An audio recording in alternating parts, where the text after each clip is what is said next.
we can contribute positively to the culture. It takes courage.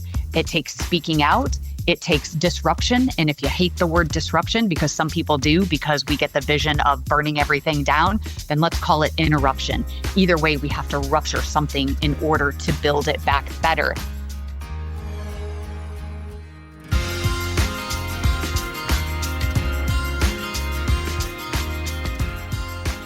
Today, I'm thrilled to welcome Kristen Ziman, a trailblazing leader and transformational speaker. Kristen served as chief of police in Aurora, the second largest city in Illinois, where she led one of the state's largest police departments through a period of profound change. Now a keynote speaker and author of Reimagining Blue, Kristen is dedicated to helping others break barriers, spark innovation, and lead with purpose. Kristen, welcome to the show. Thank you so much for having me. I'm delighted to be here, Hugo. Can we go back in time? Can we go to what first attracted you? What first drew you to law enforcement? Oh, yes, of course. Well, I come from a father who was a former Marine in the military and a former police officer. And so growing up, I remember being in our family station wagon in the 80s and just riding around with my dad when he was off duty. And I remember two distinct moments that forged my path into the policing profession. The first one was a car accident on the side of the road. And in my dad's station wagon, me in the back seat, he said, "Don't move." And he pulled over and he started taking these individuals out of a car and tending to their injuries. And what I noted specifically about that moment was all of the other cars that just kept driving by. And I thought, that is so crazy that my dad stopped to help. And the second time was we were just about to go through a toll booth and my dad threw the car in park and I knew the drill, don't move. And he ran out of the car and he started wrestling with the driver of a vehicle who had just hit the toll booth, and it was a drunk driver. And the same thing I noted was that all of the other cars were driving by. And I recognized, and that was about maybe 10, 8 at the first time, 10 the second time. And I remember in that moment having this epiphany that first responders run towards things that other people run away from. And those two moments made me want to be a police officer that young. I have never wanted to be anything else. That's incredible. And you've never doubted it, because it's not the easiest path, and it definitely, versus other careers, I think it likely has more challenges on the way, and you are dealing with things that a lot of people don't have to deal with. Absolutely. And of course, I didn't know that then. I just wanted to run towards the action. I'm a person of action. And when I thought of myself, as sitting in office or a cubicle, it just didn't resonate with me. I loved the idea of being, outside. I love the idea of going to 911 calls that are different every day, every moment. So no 2 days are exactly the same.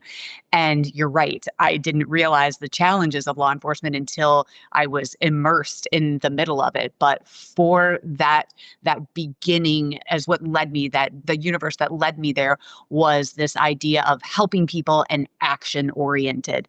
And later, of course, I would learn, especially as I moved up the ranks, I would learn not only the challenges as a police officer, but then challenges as a leader in law enforcement.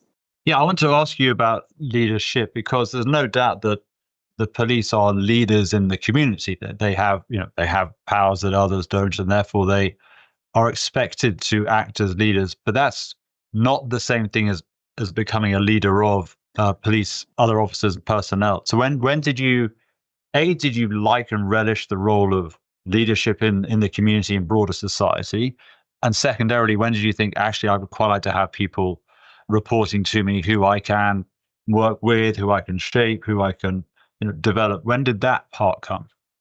Yeah, that's a great question. And I really appreciate the differentiation between that leadership role, or let's call it what it is. It's a power structure. So as a young cop, as I'm walking onto the scene, I have command presence. And I have, quote, power, and I'm doing air quotes here because, as we know, power can be, either good or bad. But I have, a situational power, a command presence where I walk on the scene.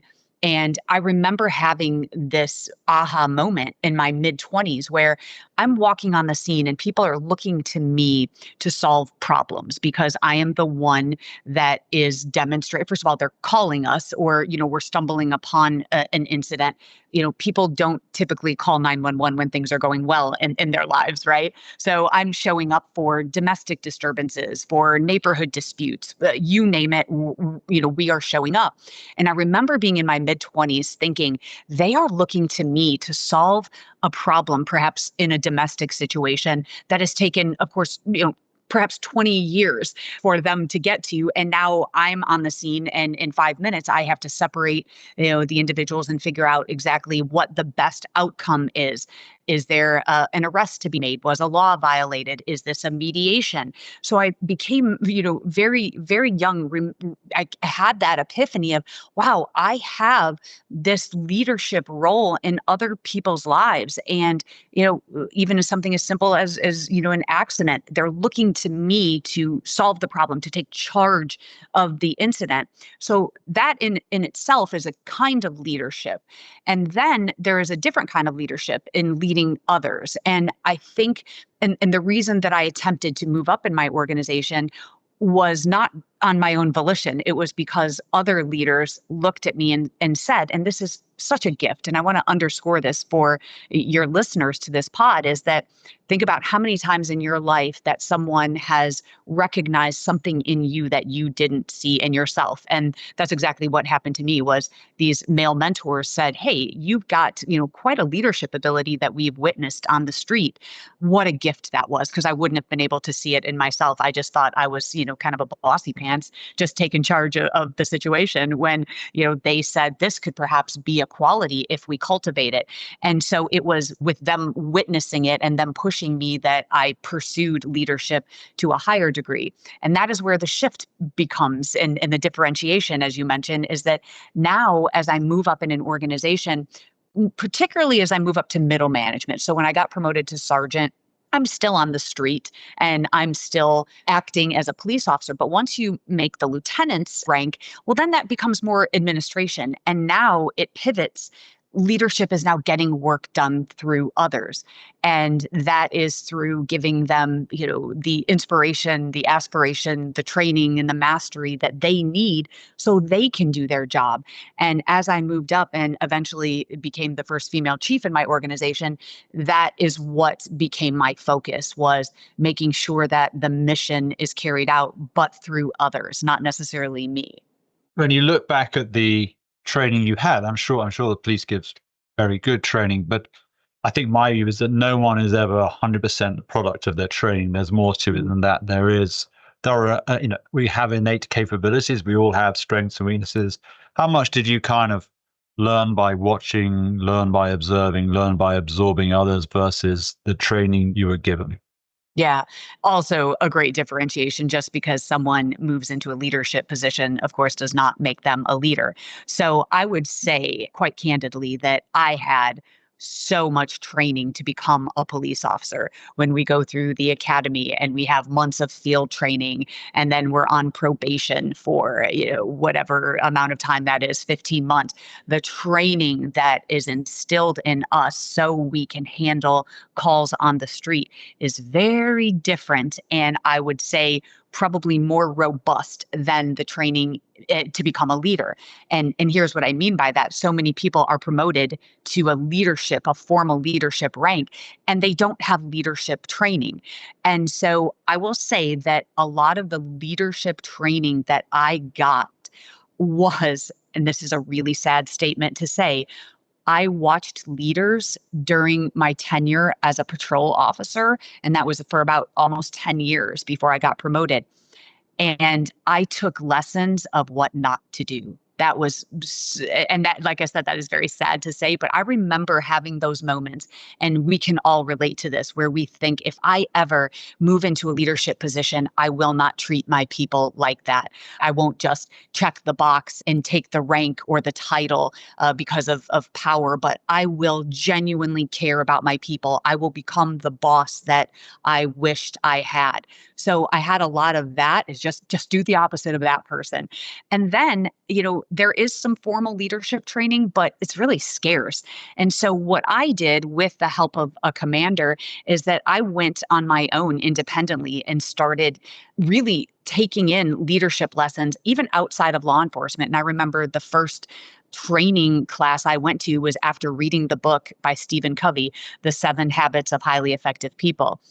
He happened to be going to Chicago to speak on that book. And I went on my own time, on my off time, and sat in that audience at the persuasion of one of my captains. And I absorbed every word. And it was that moment that I think lit a fire in me of becoming a consummate student of leadership, with the understanding that I will never attain that level 5 leadership, as we call it. But I dedicated my life to becoming a student. And a lot of the lessons, as I said, I've learned have been what not to do, have been through training that I've put through myself, and my own failures, where I have had to look in the mirror and say, that was not the best decision that I made, or perhaps I made that decision that was serving me and not the organization, and I've had to recalibrate and pivot. So I think leadership is an ongoing journey, and I don't think anybody ever reaches that highest pinnacle of leadership. But I think we're all, kind of on the mountain trying to get to the summit. So when you were chief of police, how many people were there underneath you? My agency was a mid-sized agency, and so we had about 310 sworn and about 90 civilians. So roughly 450 people. Which is a lot.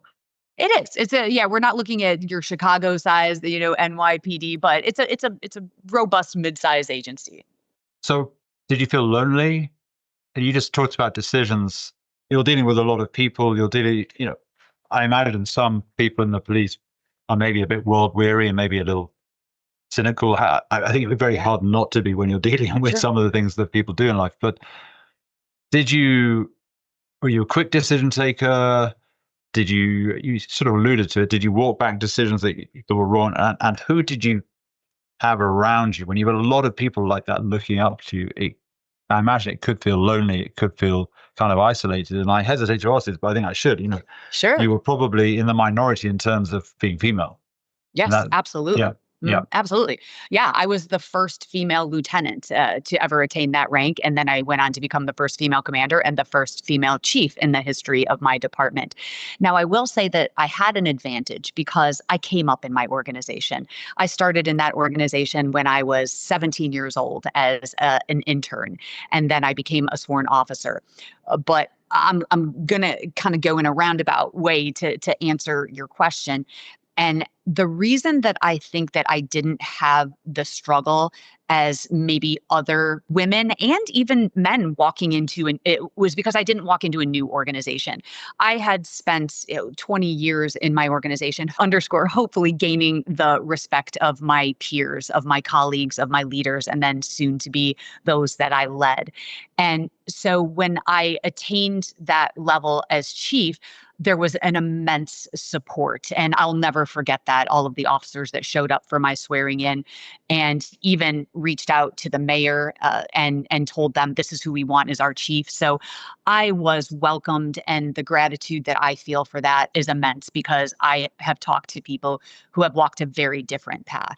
Now, that does not change the fact that there were still some people that were upset, those who wanted the position themselves, and those who I will call my active saboteurs. I talk a lot about the mentors. I've already talked about the mentors that we have in our life, but we also have tormentors. And I was very astute to the tormentors and the saboteurs that were trying to derail some of the things I was trying to do. So that was a challenge, but I tried to face that head on with really hard conversations with them. And I'll never forget one of the hard conversations that I had to have with someone who didn't get the job and I did. And he was checked out and he was attempting sabotage. And that conversation was really difficult because basically I had to tell him, and then I use the Jim Collins metaphor about the bus in his book, Good to Great, is that I want you on my bus because you're really smart. Obviously, you were a finalist for this position. You're really smart and you're capable. And so I'm going to need you to get on the bus, instead of trying to, slash the tires on the bus. But I need you on the bus. But if you don't get on the bus, then I'm going to have to run you over. And maybe I'm going to put it in reverse and I may have to run you over again. And, it was this metaphor I used, but it was, it turned out to be a little comical, but he understood what I was saying is that, listen, you didn't get the job I did. All right, let's move forward, right? I need you as an ally now. So I had a lot of conversations like that.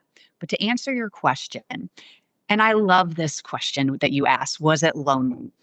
And I hear so many people at the top of an organization that tell me it is so lonely at the top. And it wasn't for me. And here is why. Because, and this goes back to what I studied and who I studied. I studied former chiefs that I answered to, that I served. And I remember that they cut people out. They kept some of their power and control and information in silos. And I noted that that didn't serve them. It put them on an island. And so when I became chief, I was able to bring up some pretty progressive minded people onto the command staff just by virtue of retirements. And we ended up making a new position. All that to say is I got to choose people to serve on my command staff. And once I got them in place, I looked at them and I did the absolutely unthinkable thing that a leader probably never does. I said, hey guys, this is new for me. I've never been a police chief before. Obviously, you know me. I've worked in this department for this amount of time, but I don't know exactly what I'm doing here. And I'm going to need you to be my blind spot. Tell me what I'm missing. When I have an idea, throw spears, find out, figure out what are the weak parts in my argument. And we built a team of truth tellers and dissenters. And for that reason, I have to tell you, Hugo, I never, ever felt alone because I wasn't afraid to say, I don't know what I'm doing. COVID was a great example. I was called to serve during a time that I had never lived through. I've never lived through a pandemic. I didn't know what to expect, like most of us, And so I looked to my command staff and to my people and said, hey, I don't know the right answer here. And I don't know exactly, how to succeed through this storm that has fallen upon us. So I'm going to need everyone's help. And you know what crazy thing happens when you ask your people for help and you tell them, gosh, maybe I don't know. Don't let me fail. Don't let us fail. A crazy and wonderful thing happens and people rush to help. And that's exactly what they did. So I can honestly tell you that the team that I had surrounding me challenged me, gave me, we had a lot of arguments in that room, but I never felt alone. That's great. That's impressive. That's asking for help, looking for people to start with yes rather than no. These are all, I think, things that might be harder to do in the moment, but actually are much better to do. But before we talk a bit more about leadership and what you're doing now, can I just ask a few more questions around law enforcement and policing? I think I know the answer to this, and I hope it's not too obvious from a question, but if you look back at your time in the police, it must be a lot harder to be in the police now than it was a decade ago, or maybe even 5 years ago. Is that right? Is my assumption correct? Well, without a doubt. I often say that, I've lived two careers in law enforcement, and the first of which, again, I started in the early 90s. And in the early 90s, for context, we didn't have body cameras. We didn't have any cameras in squad cars. And we also didn't have very formal internal investigations, internal affairs to hold officers accountable. And what I mean by that is in the 90s, the way that the police supervisors held you accountable was basically just given you an ass chewing, right? There was no formal internal affairs investigation. And so then what I saw in my career was us become more professional. That is the profession of law enforcement, where internal affairs was instituted into law enforcement organizations, truly because the community started to demand it. And then the introduction of video, of body cameras, of now capturing police interactions with humans and cell phone cameras. So now everyone has that accessible, in their hands. So I believe what that did was uncover a lot of corruption in my profession, because now it was being captured. Now we couldn't just write a report and that was just our vantage point. There were other vantage points that were being brought in. And so to say that it became more challenging is not so much a statement I would make. It became more accountable. We became more accountable because people were capturing our interactions. I don't think that's a bad thing. And as I moved through the police department, and as I moved up into leadership roles, and as we brought body cams onto our police officers where everything was captured, there wasn't backlash by police officers in doing that because it also protected them. So I think it's a very different environment. Now, fast forward to, as you mentioned, I'm going to just call it what it is, and that's the post George Floyd era. George Floyd was killed in broad daylight by a police officer, and that sent a reckoning across the nation, and including in my city. And I will say that in some cases, some instances, that reckoning was well needed.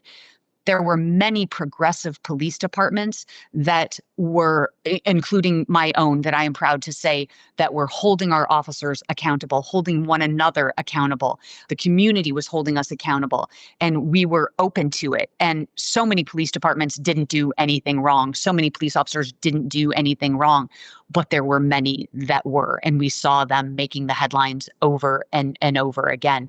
So now, post George Floyd era, that reckoning, I think we've seen the pendulum shift a little, because right after he was killed, you saw people denouncing police. You saw people calling for the police to be completely eradicated. And then we saw some people try and do that, some cities, and that didn't work. So what we've come to is another pendulum shift that we've had, by the way, in, the civil rights movement brought the same thing. So here we are now. But now we have political divisiveness. So now we have a whole other storm that's coming in. But you're not seeing police officers make headlines so much of improprieties because, I think that we've got our house straightened up quite a bit as far as police misconduct. But then you enter an era now of the political division, and now you have federal agencies, coming into cities. I mean, I could go on. So to answer your question quite succinctly, is it more challenging to be a police officer now? Absolutely. But I also want to acknowledge that having that accountability for our profession was not necessarily a bad thing. Got it. Right. Let's talk about what you're doing now. You're a leadership consultant, and you're clearly eminently qualified to do that. When you walk into an organization for the first time who's engaged with you, do you get a pretty quick feel for the fact that they're reaching out to you suggests maybe they've got something to fix, something to look at, but do you get a feel pretty quickly when something's not right, when something's potentially a bit rotten? Absolutely. And to your point, typically, just like I mentioned earlier, when someone calls 911, it's not usually, a good thing. And same when someone calls you into their organization to, give a culture assessment, there's typically something wrong. I will stop right there, and I want to pull on that thread for just a moment, because I give such credit to those leaders, whether they be mayors, whether they be city managers, or whether they be, the head of the organization, a police chief themselves, to say, we need an outsider to come in with a fresh set of eyes. That takes a lot of courage, because what they're asking me to do is to uncover what's wrong in the organization. And the first thing that I do, because, especially, you can't talk to everyone. So the first thing I do is I send out a cultural survey, and it asks all kinds of questions about their training, about the leadership, about interaction with management, about even their own mental health and wellness. So there are different pillars that I look at when I come into an organization. And people, when they get over their initial distrust of, will anyone know that I'm taking this survey? Because it's all anonymous. And once I convince them that their name will not be attached to it, I have no magic powers of knowing who, is telling me what they're telling me. People tell the truth. And it is that first survey that I send out to everyone. And I usually get upwards of almost 90% participation. And that is where I really get a great snapshot of the culture of an organization.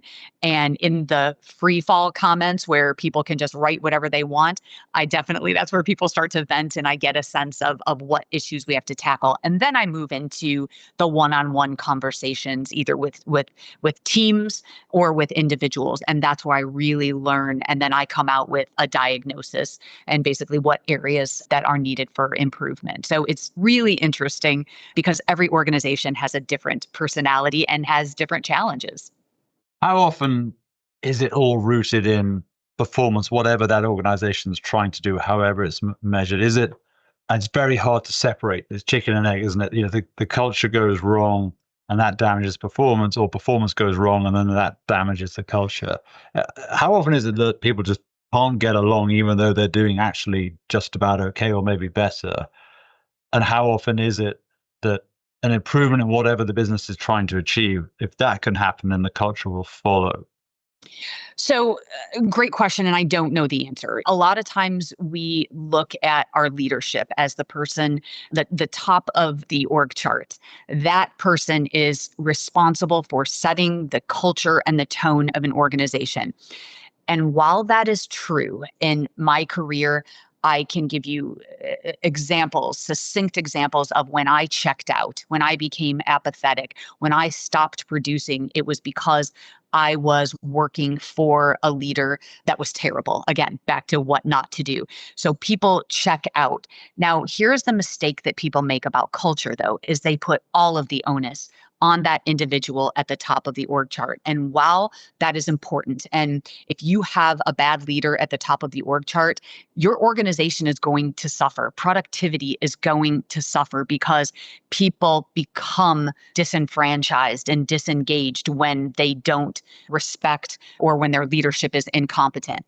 But what people fail to recognize is the power that they hold in their own corner of the world. And here's what I mean by that is we can affect culture. We can disrupt the culture of a team of perhaps 3 people, of a unit, of a division, of an entity, depending on what your organization is. And is that we can carry our own weather and we can contribute positively to the culture. It takes courage. It takes speaking out. It takes disruption. And if you hate the word disruption, because some people do, because we get the vision of burning everything down, then let's call it interruption. Either way, we have to rupture something in order to build it back better. And too often we all throw up our hands and say, listen, the leader is terrible. Therefore, everything is circling the drain. And we don't realize that we have that power to change the culture in the spot that we occupy. And then our job is to continue the work at hand. That's number 1. And 2, not to become that toxic leader. And that's what we have to protect ourselves and our people from. I think you said that optimism is a strategic tool for leadership. How do you create optimism? And do you think people are waiting to be given reasons to believe they just need someone else to nudge them and get them rolling? Yes, but also there's some personal responsibility. And here's what I mean by that. It's the same as like morale and the way that I've just described culture is that we look to someone else. It's like morale is in the gutter. Therefore, you, leader, must fix the morale. So, I think there are a few things. Number 1 is that we have to take personal responsibility for optimizing our performance. The reason that I use the word optimism versus positivity, I don't want people to get confused. Optimism is a choice. It's not a feeling. Positivity is very different. If I look at you and I'm your leader and we're really going through it, we're having a crisis of magnitude. And I look at my people, I look at you, Hugo, and I say, I get it. This is terrible, but just if you just stay positive, everything will be okay. That's not very helpful. Not very helpful at all. Just focus on that silver lining. Optimism, on the other hand, is a choice. It is not a feeling. And that choice is a deliberate mindset that we can make tomorrow better than it is today. This is what we're dealing with right now. And, and instead of saying, just choke it down, is that let's be strategic. Let's look at the opportunities we have. Let's call out the threats that we have, and let's call out our weaknesses and our challenges. Let's work together. Back to best idea wins. Throw spears. What problem are we trying to tackle? Is it culture? Is it morale? Is it a project that is becoming stagnant? Is it a project that needs to pause, pivot, and maybe go in another direction? All of that, no matter what your issue of the day is, people have more control over their environment that they think. So I will not allow people to just say the problem is up there, over there, in my CEO's office or in my boss's office, because that's part of the problem. And that is what I call learned helplessness, is that you're in this jail cell and the door is wide open. You can make your team better around you, notwithstanding having a toxic leader. And how long do you typically give it for a collective mindset to shift? How long do you kind of need to see the start of change, if not complete change? Well, there first has to be a question, and the question is actually just a mirror, being held up. In fact, in my surveys, one of the questions that I ask is, how do you believe the culture is in your organization? And because I'm there, it's usually pretty poor. And the next question I ask is, how do you believe that you contribute to the culture in your organization, positively or negatively? And as you can imagine, 100 out of 100 people say, I contribute positively. In fact, I could follow around these same people all day and they would be contributing negatively to the culture. They would be complaining instead of problem solving. They would be adding to the whining and the discontent and not doing anything to solve a problem. And that's where my optimism piece comes in, is that you have a choice to change the space you occupy. How long does it take? That's a great question. I don't know. If I had that formula, then, I would sell that as a magic potion to say, hey, drink this and it will take you 7 days. But it's a process. But here is where a process begins. It begins with a movement. And how does a movement start? With one person, with two. It's the law of diffusion of innovation. If you've ever studied that in sales, is that you have your early adopters, or those who are optimistic enough that believe that they can make a difference. And it's those people who have the courage to stand up and to lead, or to question their peers and say, hey, what are we so mad about? Things aren't that bad. Or, hey, I've got a solution to this problem. It takes one person. And then that leader, that one person, is overrated. It is actually the first follower that comes in, and that's where you begin your tipping point. So how long does it take? I don't know, but it takes one person to start changing the mindset and to make a choice that we can fix this organization. And then it's the people that they bring with them. And that is how you start a movement, because once then a tipping point happens and you're going to see results. How many times have you gone into an organization and said, oh my God, this cannot be fixed. This is terrible. This is just beyond. Never. And here's why. If that is the outcome, then then it's typically a leadership problem, or it's typically where someone just refuses to implement any of the things. Remember, I don't come at this as an expert. I don't come at this from the mountaintop. I come at these problems from the messy middle, because I have been there. I have seen it. And it's amazing what can happen when you send a person in that has a fresh set of eyes, that can see things so clearly. We're all emotional beings, and we tend to make emotional decisions. And of course, when human beings are involved, emotion is involved. Relationships are involved. I can come in so very quickly, and I can even tell you who the problems are, the cancers in the organization. And there have been times where I come out of an organization and I say, your leader, is the cancer. And that is going to permeate through the rest of the troops. They are craving great leadership, but your leader is going to continue to be divisive for whatever reason. I can pinpoint who the problems are, and those cancers have to be removed. But an organization is never a lost cause if you make some changes in strategic leadership and even some systems and processes. You talked about cancers. Have you ever seen them, I guess, go into remission? Or is it you just got to cut them out? You've always got to cut them out. Actually, no, I have seen them go into remission. And that also, when I say this phrase all the time, but it's the courageous conversations. This is where I think we fail in our organizations, is we see who the weakest links are. We recognize who the cancers are in the organizations, and everyone can point them out. And maybe they're not at the top of the organization, so let's say they're middle management, but it's affecting everyone, beneath them. Is that people are looking to the leaders in the organization to call out, to remove those cancers, or to diagnose, or to apply whatever remedy we can here, let's whatever it may be. And so I have seen leaders absolutely, or I would say, not necessarily leaders, but those, in leadership positions that have done a complete about face because they were provided, and many times with some of the survey results. And I've had to have very hard conversations with leaders to say, this is how people view you. This is how you communicate. And it's poor. And here's the best part, is that you don't have to stay there. There are things that you can do if you are open enough to take the feedback.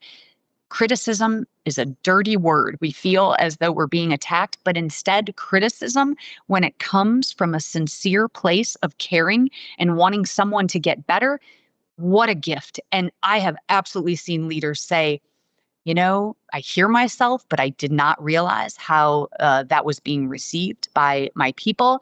And I've got a lot of work to do. And then we talk about accountability and who's going to hold them accountable, and then I leave, as a consultant in organizations or as a keynote speaker. This is what I go around and talk about. I leave the organization, hopefully with a plan to execute action items. I leave the stage, and, it's then that people have to do the work. It's the action, because, knowledge without follow-up is futile. It's nothing. So it's a lot of leaders I have seen that have said, I'm going to do the work. I have also seen some leaders that refuse to do the work, and there is no choice but their removal. I guess in your career, the two parts of your career, the common threads to me seem to be leadership and trust. There's tremendous trust placed in the police, and I suspect that organizations you come into now to help have got trust issues. They don't trust each other. With good leadership comes trust. Without a doubt. Mm-hmm. And I think good leadership involves having trust and distributing trust as well. Would you agree with that? Oh, without a doubt. But trust is a complicated animal. I mean, those words are so trite, is that, let's just look at law enforcement. That's my wheelhouse. Without trust of our community, we have no legitimacy. And we saw that post George Floyd. Our legitimacy, it was like a light switch. It was flipped off. We have to have trust from our community, or we cannot effectively do the job that we have been called to do. Leadership is the same way, is that, if our people don't trust us, and that trust can be failures of many things. That's why I said trust is a very complicated word. Maybe I don't trust your competency. Maybe you're a great person, but you're a weak leader and you really don't understand the job at hand, and you don't understand what we do. That's a failure. I'm not going to trust you if I don't think that you're competent. I'm also not going to trust you if you are not trustworthy. And that is when we get into virtues, when, perhaps you're an autocratic leader and perhaps you rule through fear and not respect. And so there are so many different moving parts to trust. But what I have learned, not to oversimplify it, is that trust is this thing that we have to practice every single day, and we are going to fail and fall short. If you trust me to make the decisions for our organization, my responsibility is to make those decisions, but then tell you, here is why. Here are the 3 reasons that this new policy came into effect. Here are the reasons. you begin to trust me. Now, you may not agree with the decision that I've made, but you begin to trust and respect. And I think trust and respect, go hand in hand. You begin to trust that I'm going to make a decision not on what's best for me or my cronies, but what is best for the organization because I'm giving you the reasons behind the do. That's where a lot of leaders fail. And they could gain more trust if they were more transparent and more communicative. I have never met anyone in an organization that says, gosh, my leader just communicates way too much. It is not a thing. It is not a thing. Over communication is fine. It's under communication, and that's where we fail. So the onus is on all of us to build trust, and a lot of it is through communication and transparency. Well, you've been very transparent in this interview. I want to say, Kristen, thank you very much for coming on the show, coming on the pod. It's been it's a privilege and a treat to have you on. So thank you for taking the time. Thank you very much. You're a great podcast host. Maybe it is because we Americans love the British accent, but you're great. Well, I think the English accent gets you out of trouble in America. So yeah, thank you very much. That was really good. I really enjoyed it. Thank you for listening to today's episode of The Active Share. To hear additional insights from William Blair Investment Management, visit us at blog.williamblair.com. The Active Share is available on iTunes, Stitcher, Google Podcasts, and TuneIn. For questions, comments, or topics you'd like to hear discussed, email us at podcastim@williamblair.com.